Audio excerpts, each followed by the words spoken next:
Decadence. Decadence. What the hell?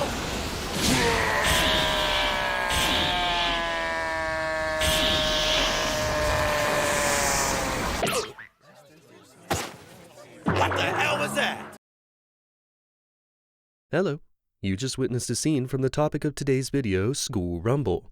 On its surface, School Rumble is a romantic comedy centered around the love triangle formed by our main characters, Kenji Harima, Tenma Tsukamoto, and Oji Karasuma. Utilizing this setup, the plot follows our heroes as they desperately try to confess their loves, failing time and again, but perhaps slowly inching closer to some form of progress. Ugh. Enough, babe. You're so thick. In reality, though, School Rumble is so much more than that.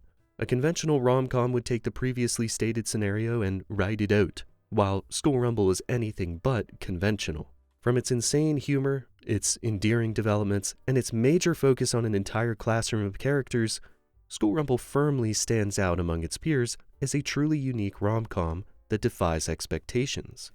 So let's get into it. My name is Slapippi, and this is School Rumble. School Rumble hails from humble beginnings. This is the author Kobayashi Jin, who looks oddly familiar. While he was attending university, he entered Shonen Jump's monthly talent competition and won an honorable mention. This gave him authorization to be serialized in Shonen Jump, and thus School Rumble was born, October 23rd, 2002. A mere 2 years later would we be graced by the adaptation we're discussing today. Helmed by the directors of Gintama and Konosuba, you can rest assured that it was in good hands from the start. And what a start it is! From the get-go, School Rumble has no qualms about strutting its stuff. We start with the introduction of our main heroine, Tenma Tsukamoto, waxing romantic poetry amidst a deluge of cherry petals.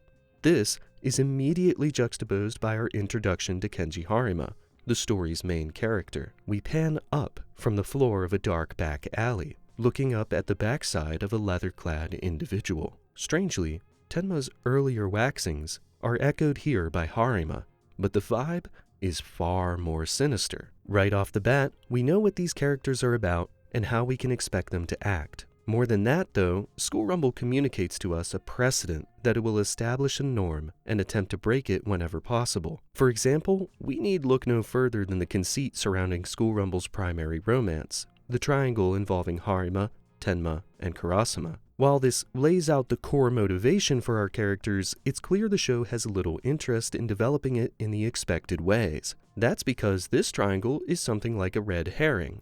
It instead serves as a benchmark as the real focus begins to zero in on everything that happens around it.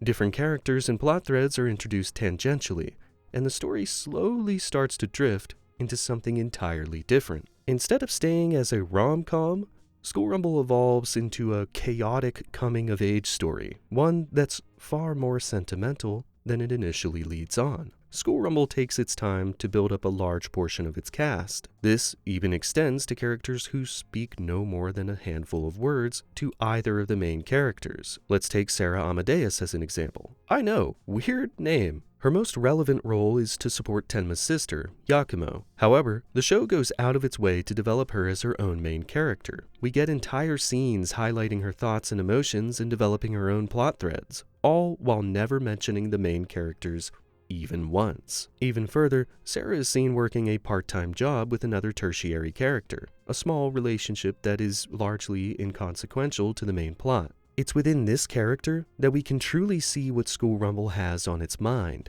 It is far more interested in developing all of these characters as opposed to miring itself in the confines of a limited cast. This isn't to say that these characters are all deep, though. A fair few of them are instantiated by the tropes they align with. Some manage to delight and surprise by defying the expectations set out by their archetype, but that's certainly not the case for the whole cast. A good example of the latter would be Nishimoto, the leader of the Class 2C pervert cult. He's a big guy with the countenance of a spiritual leader, as well as a hefty porn addiction. Even though he has a tiny role, he never fully fades into the background. He's shown forming his own group of friends, and his ties with other characters are developed here and there. Eri Sawachika is a decent example of the former. From her first appearance, she easily slots into the tsundere rich girl archetype. It even cranks it up a notch, laying into the fathomless wealth Eri's family has, though it never gets quite as ridiculous as someone like Mendo from Urusei Yatsura.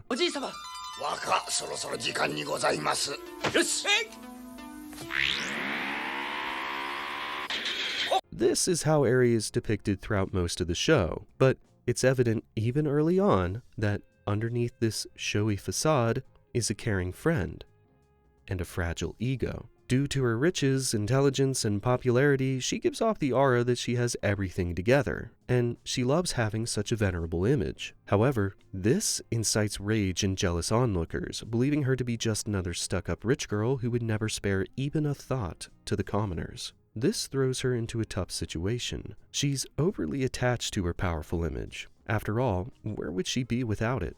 But projecting it involves suppressing herself, including a desire to connect with people on a deeper, more emotional level. In the background, and even off camera, she is constantly seen surreptitiously doing small niceties for friends like Tenma, and wait, I gotta stop myself before getting too deep into the weeds.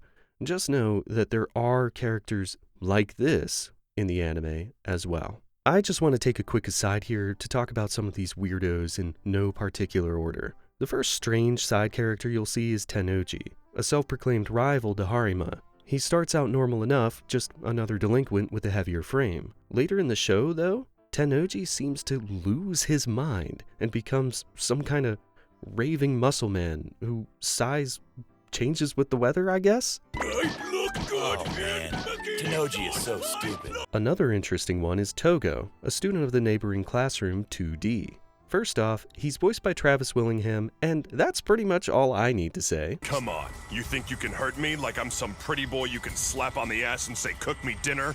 He's a student who recently returned from studying abroad in America, and he just has an unrelenting amount of gusto. The freaking Star-Spangled Banner plays in the background of some of his speeches. On top of this, his overbearing spirit is typically met with a hilarious amount of indifference, but he never backs down or shows signs of wavering. This dork is Haruki Hanai, a name you won't ever Haruki Hanai. Haruki Hanai. forget.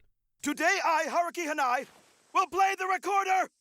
One look at this guy's design might tell you he's just a weird nerd, and well, yes, that's true, but whew, boy, this guy is intense. Haruki Hanai, swear on my life that I will defeat your bloodthirsty demon god devil tusk! Whereas Tennoji was Harima's self-proclaimed rival, Hanai is actually the character who beefs with Harima the hardest. That's right, this nerd is actually a martial artist who is one of the few characters that can trade blows with Harima. Better yet, Hanai prides himself in being a foil to Harima when they're actually two sides of the same coin. They're both hopeless romantics, both brazenly jump to weird conclusions, and they both obsess over women who largely pay them no mind. Where they differ is Hanai's willingness to help others while also being well-read and highly disciplined. The interactions between Harima and Hanai and how the relationship develops over time are some of my favorite bits of story in all of anime.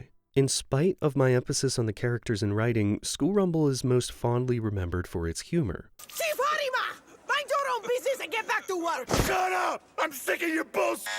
Legit, anytime it's brought up nowadays, folks will deliberate on their favorite gags and skits. I have to preface this section with an important note. Comedy is one of the most subjective things out there. When it comes to a show's writing, I can point to examples and build a case as to why I think it's good or bad. Comedy is a different beast entirely, and it's just not worth the effort of trying to justify one's view. As long as the script isn't saying something off-color, it's difficult to place something into the good or bad categories. That being said, School Rumble is one of the funniest shows out there. Perhaps it's the brain rot speaking, but I find it just as funny, if not funnier, 14 years after my initial watch-through.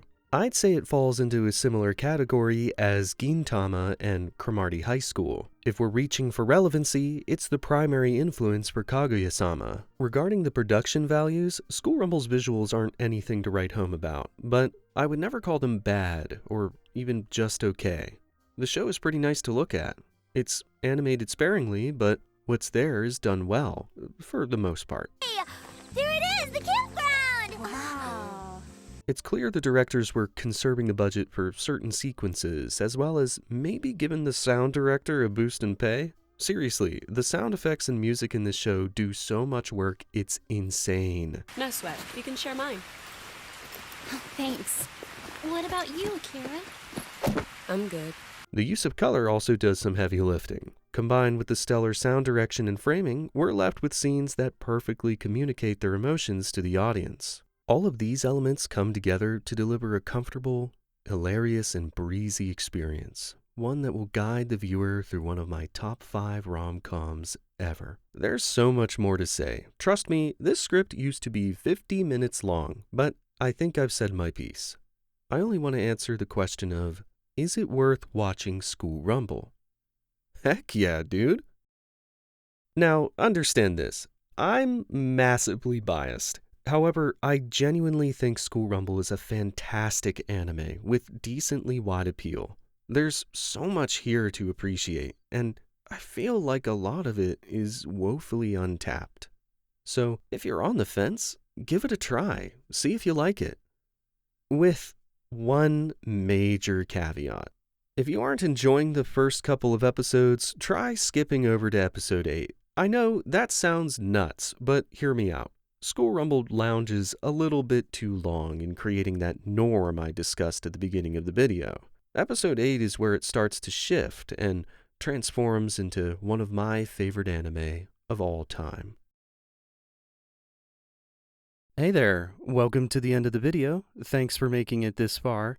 I've been wanting to make this channel for quite some time now, and I'm just happy that I was finally able to publish my first video. It was a lot of hard work and learning, and I just really hope that you enjoyed it. If you did enjoy yourself and you wish to stay abreast of all future uploads from this channel, consider subscribing. Also, if you're feeling saucy, consider dropping a like as well. Before I go, I just want to share a few closing statements. First, this script was finalized around the end of July. At the time, School Rumble was streaming on Crunchyroll, both seasons, both in English and Japanese. It was the de facto place to go and watch School Rumble. Unfortunately, since then, Crunchyroll has handed over the streaming rights to Hulu. They only had the first season of School Rumble in both English and Japanese. No second season at all. Actually, as of right before hitting record here, they only have the Japanese dub, which makes it so School Rumble in English is impossible to watch online legally. I don't really have to say much. It's a travesty. If I were to go on more about this, I would just ramble on, so I'm just going to get to my final point. Finally, this was my first video ever, and I mostly just winged it. If you got any suggestions, whether that be you wanted to hear more about a certain topic, you wanted me to talk about something entirely different, perhaps you wanted me to cut back on the character section or something, anything and everything, consider dropping in a comment down below. I will read it. I want to make these videos as good as they possibly can be. Feedback goes a long way in getting us to that quality faster. Well, I've said my piece. I'm going to get out of here. Thanks for watching. This has been Slipippy, and I hope you have a great rest of your day.